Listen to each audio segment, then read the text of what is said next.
എല്ലാവർക്കും നമസ്കാരം. എൻ്റെ പേര് നിഖില. ഞാൻ ഇന്നിവിടെ വന്നിരിക്കുന്നത് ഒരു ബ്രേക്ക്ഫാസ്റ്റിൻ്റെ റെസിപ്പിയുമായിട്ടാണ്. വെള്ളയപ്പം. നല്ല സോഫ്റ്റായിട്ട് വെള്ളയപ്പം എങ്ങനെ ഉണ്ടാക്കാമെന്ന് നമുക്ക് നോക്കാം.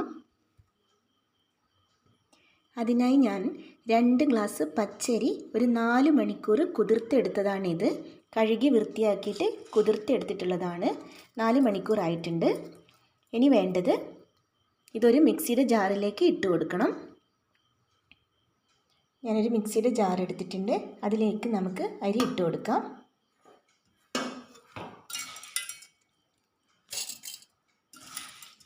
രണ്ട് ഗ്ലാസ് അരിയാണ് ഞാൻ എടുത്തത്. 4 മണിക്കൂർ മതിയാവും കേട്ടോ കുതിർത്ത് വെച്ചത്.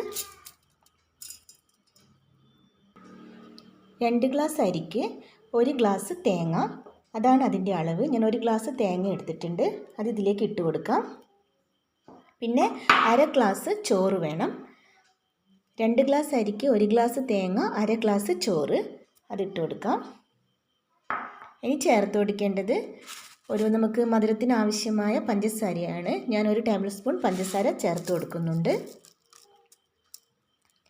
പിന്നെ ചേർത്ത് കൊടുക്കേണ്ടത് ഇൻസ്റ്റൻറ്റ് ഈസ്റ്റാണ്. അത് ഞാനൊരു 1 ടീസ്പൂൺ ഈസ്റ്റ് ചേർത്ത് കൊടുക്കുന്നുണ്ട്. ഫ്രഷ് ആയിട്ടുള്ള ഈസ്റ്റ് തന്നെ വേണം കേട്ടോ, അപ്പോഴാണ് നമ്മുടെ അപ്പം നന്നായിട്ടിരിക്കുക. ഇനി ചേർത്ത് കൊടുക്കേണ്ടത് ആവശ്യത്തിന് ഉപ്പ് ചേർത്ത് കൊടുക്കണം. ഞാനൊരു ചെറിയ സ്പൂൺ ഉപ്പ് ചേർത്ത് കൊടുക്കുന്നുണ്ട്. ഇനി നമുക്കിതെല്ലാം കൂടെ ഒന്ന് അരച്ചെടുക്കണം.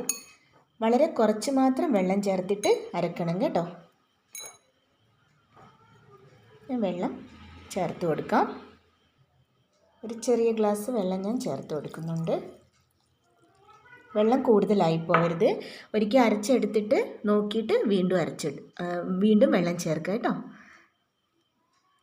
ഇനി നമുക്കൊന്ന് ഇത് അരച്ചെടുത്തിട്ട് വരാം. ഞാൻ ഇതുപോലെ അരച്ചെടുത്ത് വന്നിട്ടുണ്ട്. ഇനി നമുക്കിതൊരു പാത്രത്തിലേക്ക് ഒഴിച്ചു കൊടുക്കാം. ഇതുപോലെയാണ് അരച്ചെടുക്കേണ്ടത്. ഇതാണ് അതിൻ്റെ ഒരു കൺസിസ്റ്റൻസി. നമുക്ക് പാത്രത്തിലേക്ക് ഒഴിച്ചു കൊടുക്കാം. ഞാൻ ഇതുപോലൊരു പാത്രത്തിലാണ് ഒഴിച്ചു കൊടുക്കുന്നത്. ഒരല്പം വലിയ പാത്രത്തിൽ തന്നെ ഒഴിച്ച് കൊടുക്കണം. കാരണം എന്ന് വെച്ചാൽ ഇത് ഫെർമെൻ്റ് ആയി വരുമ്പോൾ നന്നായിട്ട് പൊങ്ങി വരുമല്ലോ. അപ്പോൾ കുറച്ച് വലിയ പാത്രത്തിൽ ഒഴിച്ചു കൊടുക്കണം, അല്ലെങ്കിൽ പുറത്തേക്കൊക്കെ പോവും. ഒരു ചൂടുള്ള ക്ലൈമറ്റ് ആണെങ്കിൽ പെട്ടെന്ന് ഫെർമെൻ്റ് ആയി വരും. തണുത്ത ഒരു ക്ലൈമറ്റൊക്കെ ആണെങ്കിൽ കുറച്ചധികം ടൈം വേണ്ടി വരും കേട്ടോ. നന്നായിട്ടൊന്ന് ഇളക്കി കൊടുക്കാം. നൈറ്റിലൊക്കെ ചെയ്ത് വെക്കുകയാണെങ്കിൽ നമുക്ക് രാവിലെ ബ്രേക്ക്ഫാസ്റ്റിന് കറക്റ്റ് ടൈം ആയിരിക്കും. ആ ബ്രേക്ക്ഫാസ്റ്റിന് നമുക്ക് ചുട്ടെടുക്കാവുന്നതേ ഉള്ളൂ. അല്ലാതെ നമ്മൾ ചെയ്ത് വെക്കുകയാണെങ്കിൽ ഒരു 5-6 മണിക്കൂറെങ്കിലും ഫെർമെൻ്റ് ആകാൻ വെക്കണം കേട്ടോ. ഞാനിപ്പോൾ നൈറ്റിലാണ് ചെയ്യുന്നത്. നമുക്കിതിനി മൂടി വയ്ക്കാം. രാവിലെ ചുടുമ്പോൾ നമുക്ക് കാണാം കേട്ടോ. മൂടി വയ്ക്കാം. ഇത് ഞാൻ ഫെർമെൻ്റ് ആകാൻ വെച്ചിട്ട് ഒരു 6-7 മണിക്കൂറായിട്ടുണ്ട്. നമുക്കൊന്ന് തുറന്ന് നോക്കാം. നന്നായിട്ട് പൊങ്ങി വന്നിട്ടുണ്ട് കേട്ടോ. നന്നായിട്ട് ഫെർമെൻ്റായി വന്നിട്ടുണ്ട്. കണ്ടോ, നമ്മുടെ മൂടിമേലെല്ലാം കണ്ടോ ഇങ്ങനെ പൊങ്ങി വന്നിട്ട്.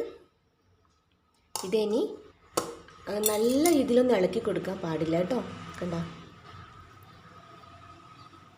നമ്മുടെ കൂട്ടൊക്കെ വളരെ കറക്റ്റായിരുന്നു എന്നാണ് ഇതിൻ്റെ ഒരു അർത്ഥം.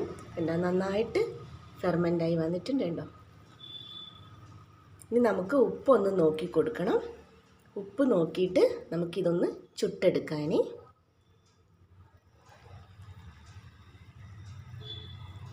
നല്ലോണം ഇളക്കി കൊടുത്താലില്ലേ ഈ ബബിൾസൊക്കെ പോയി കിട്ടിയാൽ അതൊരു ശരിയാവില്ല.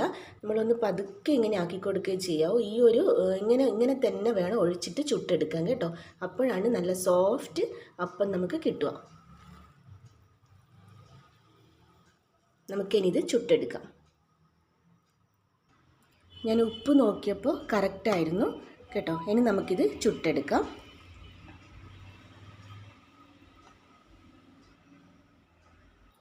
ഞാൻ ഇതുപോലൊരു അപ്പച്ചട്ടി അടുപ്പത്ത് വെച്ചിട്ടുണ്ട്. ഇത് ചൂടായിട്ട് നമുക്ക് അതിലേക്ക് കൂട്ടൊഴിച്ച് കൊടുക്കാം.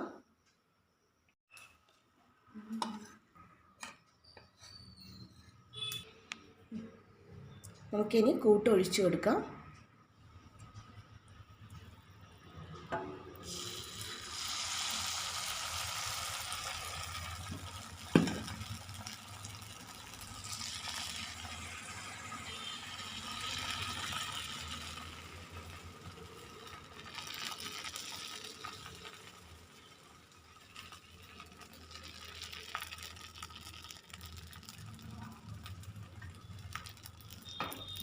ഇനി അപ്പടന്നെ മൂടി വെക്കാൻ പാടില്ല കേട്ടോ. ഇതിൻ്റെ ബബിൾസൊക്കെ ഇങ്ങനെ അത്യാവശ്യം പൊങ്ങി വന്നതിന് ശേഷം മാത്രം മൂടി വെക്കാൻ പാടുള്ളൂ.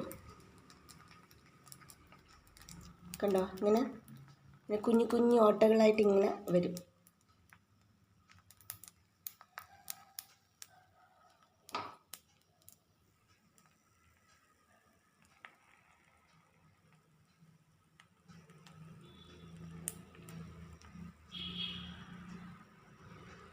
ഇനി നമുക്ക് മൂടി വെക്കാം.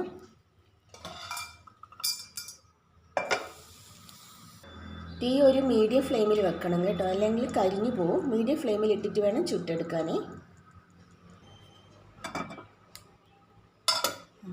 നമ്മുടെ അപ്പം റെഡി ആയിട്ടുണ്ട്. നല്ല സോഫ്റ്റ് ആയിട്ടുള്ള വെള്ളയപ്പം കണ്ടോ. നമുക്കിത് പാത്രത്തിലേക്ക് മാറ്റാം. എന്നിട്ട് എല്ലാം ഇതുപോലെ ചുട്ടെടുക്കാം. കണ്ടോ, നല്ല പഞ്ഞി പോലെയുള്ള അപ്പമാണ്.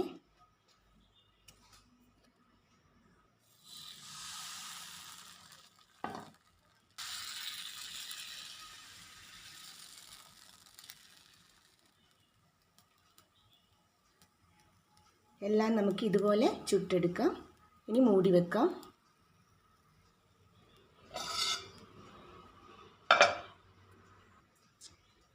ഇതുപോലെ ഞാൻ എല്ലാം ചുട്ടെടുത്ത് വന്നിട്ടുണ്ട്. നല്ല ടേസ്റ്റി ആയിട്ടുള്ള വെള്ളയപ്പമാണ് കേട്ടോ. നല്ല സോഫ്റ്റാണ് കണ്ടോ, നല്ല സോഫ്റ്റായ അപ്പമാണ്. ചൂടോടെ കഴിക്കാൻ നല്ല ടേസ്റ്റ് ആയിരിക്കും കേട്ടോ. കണ്ടോ,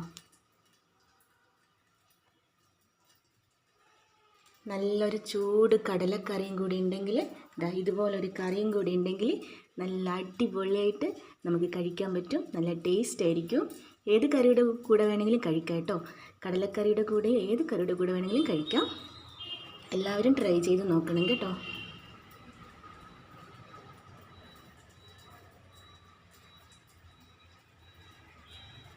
പാലപ്പൊന്നും പറയും നമ്മുടെ സോഫ്റ്റ് ആയിട്ടുള്ള വെള്ളയപ്പം.